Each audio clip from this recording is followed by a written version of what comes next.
Deep in the heart of an ancient forest, nestled between towering trees and overgrown trails, lay a secluded village. It was a place of simple life, untouched by time. But bound by fear, the villagers spoke in hushed voices about a creature that roamed the woods, a fox-like being they called the Red Shadow. For generations, it was said to stalk the forest at night, waiting for those foolish enough to stray too far from the village.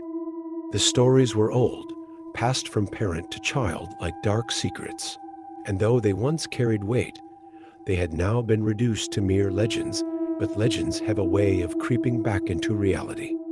Daniel had always been the kind to scoff at the superstitions of the village, raised in the very woods that the others feared.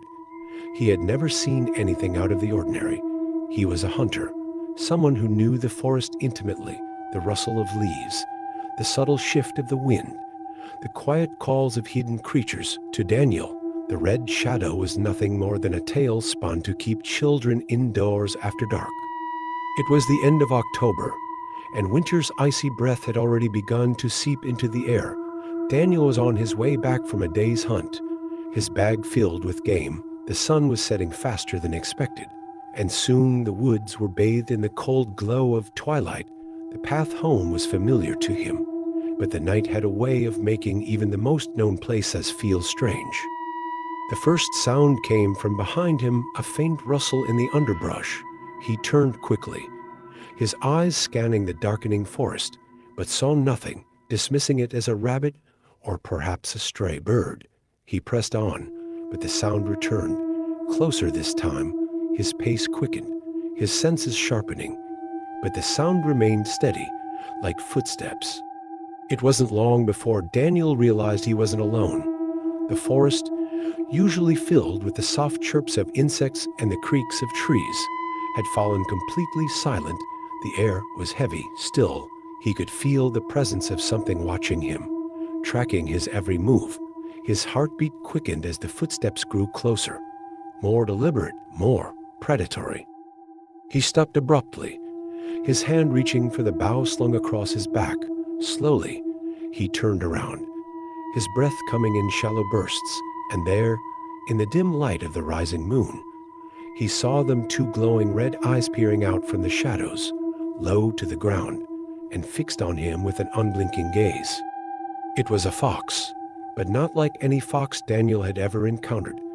Its fur was an unnatural crimson, as if dipped in fresh blood. It moved with a deliberate grace, circling him slowly, those piercing red eyes never leaving his. The longer he looked at it, the more wrong it seemed. Its limbs too long, its teeth too sharp, its presence too knowing. Daniel tried to lift his bow, but his body refused to move.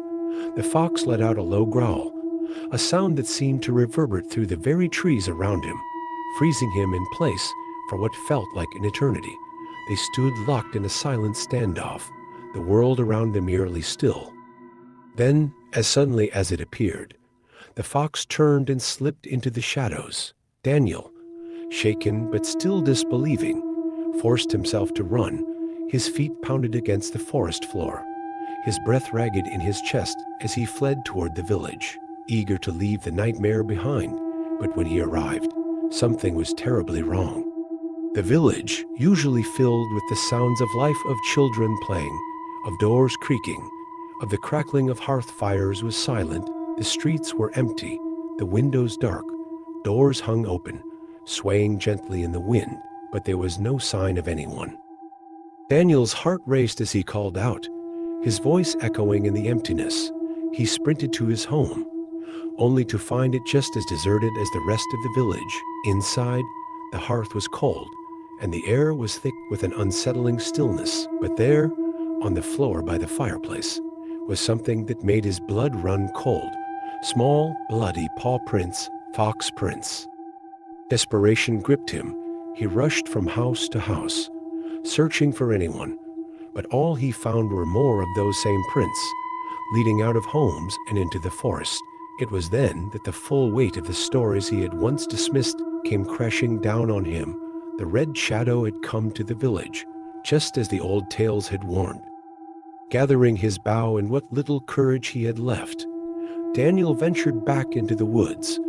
Following the trail of bloody prints, they led him deep into the heart of the forest, farther than he had ever gone. The trees here were twisted and ancient, their branches curling toward the sky like bony fingers. The deeper he went, the more the air seemed to thicken, as though the forest itself were alive and watching him. After hours of walking, Daniel came to a clearing. In the center stood an ancient stone altar, cracked and overgrown with vines. Around it stood the villagers, their eyes vacant and unseeing, their bodies unnaturally still. Atop the altar sat the fox, its red eyes gleaming in the moonlight, watching him with a twisted sense of triumph.